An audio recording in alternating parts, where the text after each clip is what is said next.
Hey everyone, I'm Cece. This is my WalkAway video for the WalkAway campaign. I'm excited to let you guys know my journey. It's been really amazing, and I'm just grateful that this platform exists for all of us. So, a little foreshadow, I grew up in the suburbs of Michigan in a two-parent household. Politics were not talked about in my family. I always thought it was because my father didn't have the patience and that he would never see what the world really is like.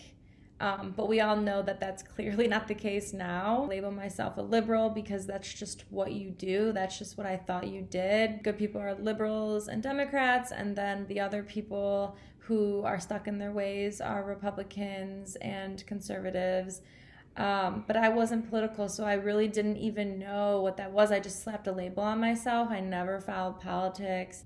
In my circle, I didn't have anybody with opposing perspectives. There was no conservatives in my circle, and if there were, I was probably too ignorant to notice or ignorant to listen. So after high school, I graduated. I moved to Detroit for college, and I lived down there. I interned in Detroit Public Schools. I worked down there, and I met a lot of different people, made friends with a bunch of great people. But the one thing that always stuck with me to this day is, why are certain parts of the city still struggling so badly? What did we do wrong as a society? How come it seems there's this generational cycle where certain pockets of the city people get stuck and they can't get out of? So in college, I always thought, why is it that these parts of the city are not talked about? They're not focused on. Obama was in office for 8 years.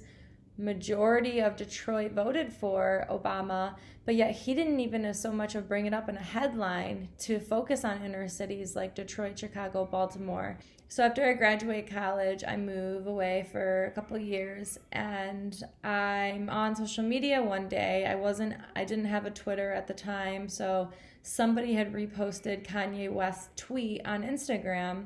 And for those of you who don't know, Kanye West tweeted, "I love the way Candace Owens thinks."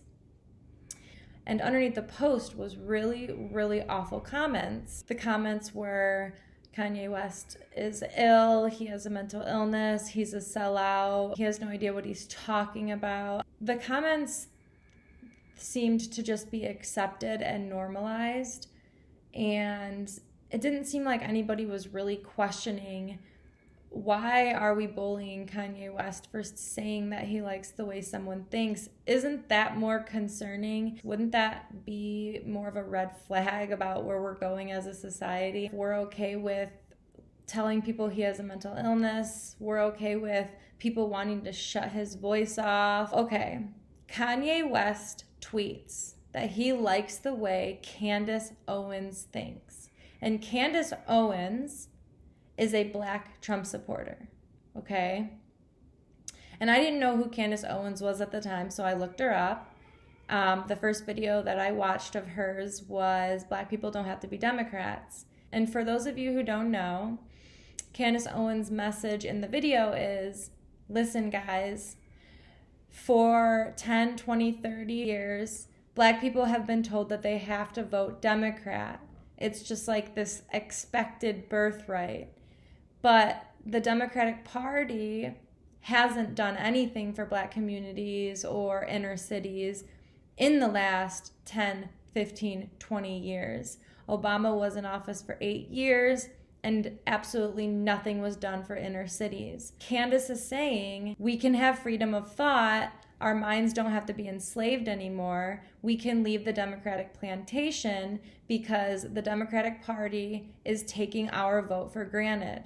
I think to myself, wait a minute, Black people don't have to be Democrats? Wow, I totally thought that that was a given. I was told that basically minorities and people who are woke are the Democrats or liberals, and then the other people are Republicans. I never even questioned it. So I thought I knew how people should think. And then I started thinking, well, Kanye West and Candace Owens support Donald Trump, and the whole world is hating on them. They're saying that they lost their race card, or they're sellouts, or they've been paid. Wait, this doesn't make any sense. You're basically saying that black people can't think for themselves then. So a black person has to follow the crowd, and they have to be part of groupthink. And if they choose not to be, and they choose to support Donald Trump or have different ideas and perspectives, they can't think for themselves. Isn't that the issue? Isn't that concerning?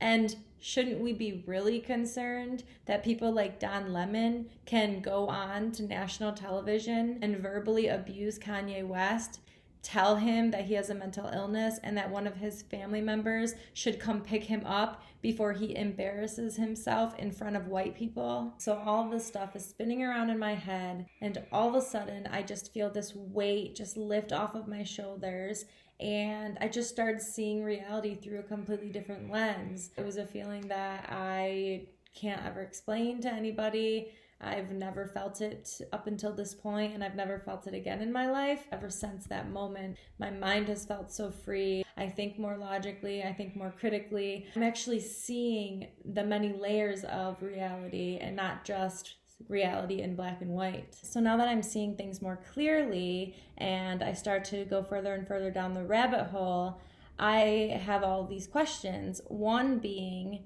okay, Kanye West says he likes the way Candace Owens thinks. Candace Owens is a black Trump supporter. They're both getting bullied by the mainstream media like Washington Post, CNN, the New York Times.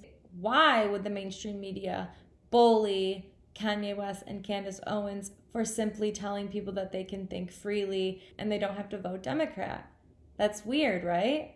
I do some more research and I learn that majority of the mainstream media outlets are Democrats. It's left-wing media. And Democrats depend on 90% of the black vote to win. If Candace Owens and Kanye West's voice start to get out there and people start to hear them and they start to realize, wait, why am I voting Democrat?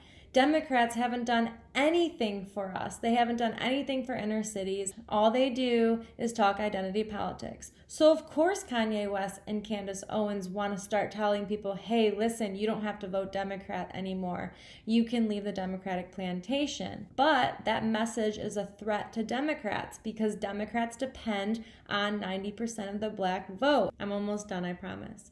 I've now made the connection between Kanye West liking the way that Candace Owens thinks. Candace Owens is a black Trump supporter. She's telling people that they don't have to vote Democrat and that they can leave the Democratic plantation. But the mainstream media outlets are bullying them for thinking that way because the mainstream media outlets depend on 90% of the black vote to win. And if black people start to wake up and realize that they don't have to vote Democrats, then Democrats have no chance in the elections, right? So now let's go back to my question about the pockets of Detroit that just have been struggling for so long. It doesn't seem like the cities have been looked at in the last 5, 10, 15 years, even with Obama in office. How come there's so much high crime, gang affiliation, high school dropout rates, trafficking, struggles with drugs and alcohol, kids raising kids? How come nothing seems to have gotten better within some of our inner cities? What do the Democrats talk about? What do they fight for? They're obsessed with identity politics. They always try to make it about race. They make everything about race, which generalizes and creates way more hate and divides us. It does not bring us together. Let's really think about this. The mainstream media, what do they choose to show their viewers? Only things that have to do with white and black race. So why do we think that is? Why do we think the Democrats are constantly pushing this race narrative? Their goal is to convince us that it's worse to live in the year 2020 than it was to live in the 1900s or during the civil rights era. They're trying to convince us that we need to vote for them in order to reach some type of peace. How come the media, which is ran by Democrats, don't focus on the Black Trump supporters who are trying to get the message out there that doesn't matter what you look like, you can be successful, you can reach your full potential, and you can be anything you want to be? How come they don't talk about minorities' success stories? How come they don't talk about how we are all getting along, how there are accepting and loving people of different races? How come they only focus on the negative race issues? It's because they have to control us to get our vote. And the only way to continue controlling our minds is to create a division. And that's exactly what the mainstream media is doing. And the mainstream media is ran by the Democratic Party. So that's my WalkAway journey in a nutshell. It's been both inspiring and educational. I'm just really happy to be a part of all this. I'm extremely happy to be awake for all of this. I wish you guys all luck, follow your heart, and thank you for listening to my story.